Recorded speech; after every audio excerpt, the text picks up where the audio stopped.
Hello, and welcome to my presentation on Technical Communications 205. Today I'm going to be talking about a few of the things that we've worked on this quarter, as well as my favorite aspects and the projects that I've worked on. Just to give you a quick overview of what this presentation is going to cover, we're going to start with, in section 1, with a little bit about what technical communication is, some of the information that we went over during this course, my favorite parts, as well as things that I've learned.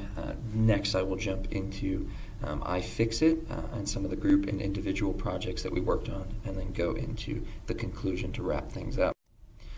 So, what is technical communications? In essence, technical communications is the way that we communicate to one another through technology and through technical aspects, whether it's writing a memo to a fellow coworker, or if it's sending an email. It's the same concept involved in technical communication. So just a little summary of Technical Communications 205. The course content was focused mainly on how we could work to develop user-friendly guides to help people who are having issues with certain devices or certain things, and also learning how to correctly communicate with fellow coworkers in a job workplace. Perhaps the thing that I learned the most in this class is the importance of peer review and allowing for constructive criticism. And the reason I say that this has helped me the most is because it's helped me realize how important it is for other people to look at your work with a critical eye to make sure that things are where they're supposed to be and that things look correctly. How will this shape my design in the future? I think this will shape my design in the future, perhaps in the most obvious way, by having other opinions come in and getting critiques on the design and on some of the technical aspects of the things that I'll be working on in the near future.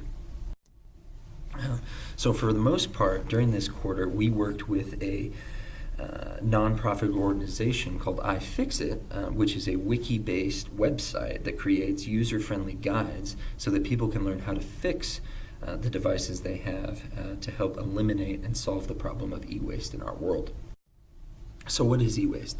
E-waste, very simply, is just any time that someone throws away a device that is broken or hasn't fully finished its life, but they feel that they don't have any more use for it because something new has come out, and so that stuff is just thrown away and is beginning to pile up and pile up and pile up.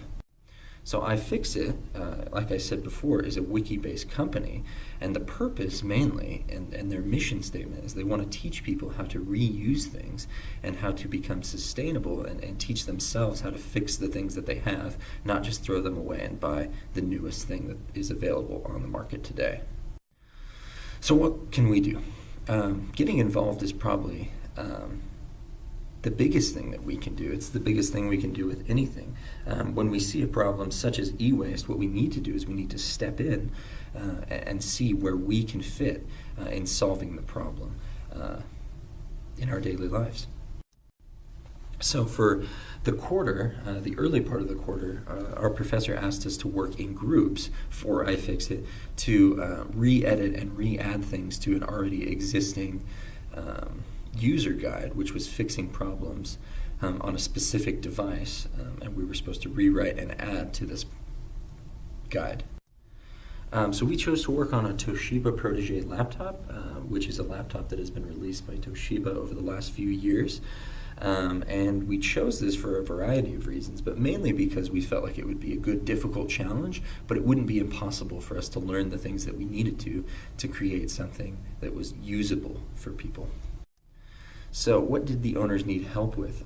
The main issue that they were having was that their laptop was overheating and that it wasn't working as well as it should have. And the reason that that is usually happening is because the fan is clogged and isn't spinning properly. And the fan is one of the most important aspects of a computer.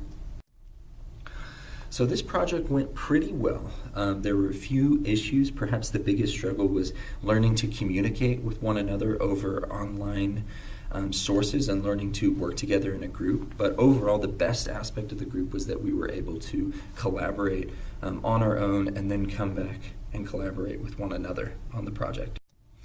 The individual iFixit Fast Fix project was a project that we were doing on our own towards the end of the quarter, and it was a little different from the first project, which was editing a guide. We were actually creating our own guide in this case for a device that we had that was broken, or a device of someone that we knew that was broken as well.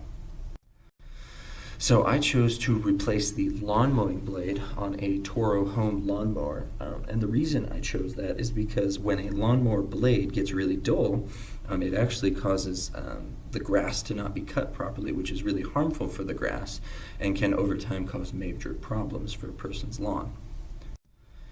So overall, the project went fairly well. I did have some hard struggles with the technical aspects of this project, but I would say that I did enjoy being able to get my hands dirty, and I work at a golf course working with this type of equipment, so it was something that I felt very familiar with and very at home with working in. Just to talk a little bit about big picture ideas and thoughts, perhaps the most important thing to take away from technical communications and to take away from this class for me is how important an individual's mind can be and how important their ideas can be in changing and solving problems that are plaguing our world today. So when talking about what all this means, I think it's very important to remember that good design has changed the world in a variety of ways. It's changed the way that we've thought about things, it's changed the way that we've approached issues, and I think that when we think about what our purpose is, we need to look into that and remember how important it is to know that we can have an impact. And in conclusion, just to wrap up, I'd like to say that Technical Communications 205 has been a very enjoyable class, and I've been able to learn a lot of things. Perhaps the biggest thing that I learned was how important it is to create things for your users that they're able to use in a simple and effective way. Thank you.